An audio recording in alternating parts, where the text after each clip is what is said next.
Vous êtes sur RTL. RTL Matin, 7h, 9h30. Avec Yves Calvi. Il est 8h47. Bonjour Laurent Gérard. Bonjour Yves. Bonjour Mademoiselle Jacques. Bonjour Monsieur Calvi. En présence de Monsieur Lignac. Tout à fait. Bonjour Cyril. Bonjour Cyril. La mort de Bernard Tapie a beaucoup fait réagir la classe politique. Bonjour François Hollande. Bonjour. Ou plutôt, devrais-je dire adieu Bernard. Salut l'artiste. Oui. Au revoir le petit père des peuples. Vous avez l'air vraiment très affecté par sa disparition. Mais petit père des peuples, en effet, c'est peut-être un peu exagéré. Vous ne trouvez pas ? Non. Saint Bernard voulait toujours aider les petites gens. Les pilevons d'air qui duraient plus longtemps, c'était lui. Les Adidas avec les crampons qui se dévissent. Le livret A au Crédit Lyonnais, c'était encore lui. La gym tonique pour tous à la télé, toujours lui. Les matchs truqués pour faire plaisir aux supporters, encore lui. Ouais, vu comme ça, forcément. Bernard Tapie, c'était l'ambition, l'élégance et la classe. D'ailleurs, j'achetais toujours mes slips, mes chaussettes et mes cravates chez Tapie à Barbès. Ah non, là, je crois que vous confondez, c'était chez Tati. Tapie, Tati, qu'importe. Mon ami Bernard était au-dessus de tout ça. Ces derniers temps, il avait pris du recul, comme moi. Il a commencé chanteur et moi aussi, on m'a fait chanter. Et après, la politique, il a fait du théâtre, du cinéma, de la télévision, comme moi. Ah bon, vous aussi, vous comptez démarrer une carrière de comédien ? Oui, je vais reprendre le rôle de Bernard Tapie dans Homme-Femme, mode d'emploi de Claude Lelouch avec Valérie Trierweiler. J'aurais voulu être artiste pour pouvoir faire mon numéro. Eh bien, merci pour ce bel hommage, François Hollande. Merci. À vous, je peux bien le dire. Oui. Même s'il avait une Porsche et moi un scooter, je l'ai toujours admiré. Il me faisait penser à Jean Jaurès. N'oublions pas qu'il a été adoubé par Mitterrand. Il avait un yacht, un avion privé, un riad à Marrakech, une villa à Saint-Tropez. Je crois qu'avec Bernard Tapie, nous avons perdu le dernier grand socialiste de l'histoire. Voilà, qu'est-ce qui se passe là ? Ah, mais c'est pénible ce machin là. Bonjour Nicolas Sarkozy, c'est vous qui faites ce bruit ? Ah, oui. Allez, C'est pénible, hein ? Oui, c'est le cadeau que m'a offert la juge. Il est joli ce bracelet, mais il casse un peu les oreilles. Hein. Mais oui, vous avez été condamné à 1 an de prison ferme pour financement illégal, une peine aménagée en détention à domicile, sous surveillance électronique. Du coup, ma première question est la suivante. Que faites-vous ici ? Mais vous voulez que je vous dise ce que je fais chez vous, Oui. dans ce studio, en costume et chaussures cirées, plutôt que d'être chez moi, sur mon canapé en jogging et pantoufles ? Voilà. Je vais vous le dire. Je suis venu demander officiellement à ce qu'on m'enferme en prison. Quoi ? Mais pourquoi ?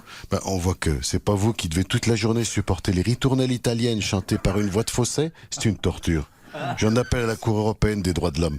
Je vous en supplie, enfermez-moi.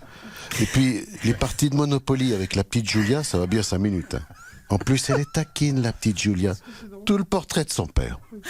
C'est-à-dire ?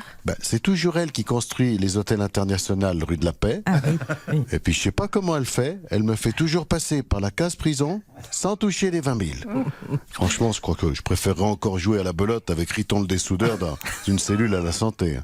Certes, mais vous avez maintenant tout loisir de vous adonner à votre nouvelle passion, on le rappelle, la culture. La culture, oui, c'est ça, vous avez raison. Je vais enfin pouvoir lire mon livre. Ah oui.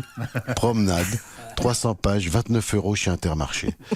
Ça parle comme quoi que la culture, c'est l'essentiel de ma vie. Très bien. Je l'ai dit à votre consoeur qui a un nom de voiture, là, comment elle s'appelle déjà ? Laurence Ferrari. Voilà, c'est ça. Je lui ai dit, avec ma Carlita, tous les soirs, on regarde un film ou une série. Oui, le problème c'est qu'il y a quelques mois, votre épouse expliquait qu'elle était fan des Mystères de l'amour, la suite de Hélène et les garçons. Et alors ? Quand Rien. Cri d'amour, il se sépare de Fanny à cause que Nicolas, il a des vues sur elle, Oui. malgré qu'il soit marié à Hélène, Oula. c'est bouleversant. Ah voilà. Ça vaut les livres pour maigrir d'Albert Cohen. Non, je crois que vous confondez Albert Cohen avec le professeur Jean-Michel Cohen. Oui, on va pas chipoter. Hein. Non. Ça chipote. commence, faut que je vous laisse. Oui. Faut que je rentre à la prison. Je dis à la maison. Oui. En attendant, n'oubliez pas d'acheter Promenade, 300 pages, 29 € chez Carrefour Market. Oula. Tiens. Bonjour Jean-Luc Mélenchon. Bonjour Jean-Luc Mélenchon. Gna. Ferme ta petite bouche de journaliste et ramène-moi plutôt Zemmour. Allez hop, et que ça saute. Pourquoi voulez-vous qu'Éric Zemmour soit là ? Tu lis pas les sondages, je débat avec lui et paf, je prends 2 points dans les sondages. Encore 10 débats avec ce petit bonhomme et il n'y a même plus besoin de faire l'élection, je m'installe à l'Elysée. Allez, fais péter le Zemmour. De toute façon, Éric Zemmour n'est pas là. Avec qui je vais débattre alors, hein? Avec qui? Bah là, dans le studio, je vous propose Cyril Lignac. Je vais quand même pas débattre du temps de cuisson de l'œuf à la coque. Plutôt qu'un grand sympa, t'as pas un petit teigneux en stock? Ah non, ça en a pas.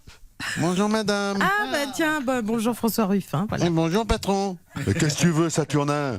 Je sors de chez Zemmour, il vous adore. Hein. Depuis votre débat avec lui, il a doublé ses intentions de vote. Maintenant, il est devant vous. On est mal, patron, on est mal. Mais qu'il est con! Tournons maintenant une page de publicité avec notre ami Benjamin Castaldi. Bonjour, c'est Benjamin Castaldi, l'ancien animateur de télé-réalité qui écrit des livres sur son papy Cotard et sa mamie Cocu. En mai prochain, si l'Éric Zemmour est élu et il est le président, il faudra adapter notre alimentation. Je vous présente donc mon nouveau livre, Manger comme j'aime avec Zemmour. Et en quoi consiste la cuisine d'Éric Zemmour? Vous nous intriguez. C'est comme pour les prénoms. La cuisine arabe sera autorisée à condition de la franciser. Dans mon livre, vous découvrirez donc la recette du couscous de Zemmour à base de jarret de porc, la recette du tagine de Zemmour à la saucisse de porc, sans oublier la pastilla au porc, les briques au porc et en dessert, les cornes de porc avec un bon thé au porc. Bah, ça fait beaucoup de porc. Hein. Je sais, mais quand Zemmour sera élu, tout le monde va manger du porc. Pas comme ma mamie Cocu qui n'aimait pas la saucisse. Et c'est pour ça que mon papy Cotard, il allait tremper la sienne dans Marilyn Monroe. Oh non, mais ça c'est pas possible. Vous risquez de reprendre vos kilos avec toutes ces recettes à base de porc. Vous n'avez pas peur de perdre le salaire que vous verse comme j'aime? Si, mais c'est pas grave, parce que maintenant que je suis auteur de best-seller, je me fais plein de sous. Et puis de toute façon, je peux plus faire de pub parce que j'ai cassé ma perche selfie en essayant de me gratter le dos avec. Nous rions un peu avant de poursuivre. Rions un peu. Voilà. Eddie Mitchell va faire paraître un nouvel album en préambule, un single dont le titre est Un petit peu d'amour, est sorti il y a quelques jours. Cette chanson est un hommage à son ami disparu, Johnny Hallyday. Voici un extrait. Pour moi, t'étais plus qu'un ami, un demi-frère, presque un sosie. Bonjour Monsieur Eddie. Ah oui, hello, Sister Jane et good morning à Mr. Calvi qui, comme moi, aime le rock et la country. Je lui conseille d'ailleurs de mettre une petite cravate ficelle de cow-boy autour des cols de ses célèbres chemises, la fameuse Calvi's chemise. Ah oui, ce serait joli, avec autour de son cou non pas une tête d'apache en métal, mais une tête de bœuf pour célébrer la plus grande passion de Mr. Calvi.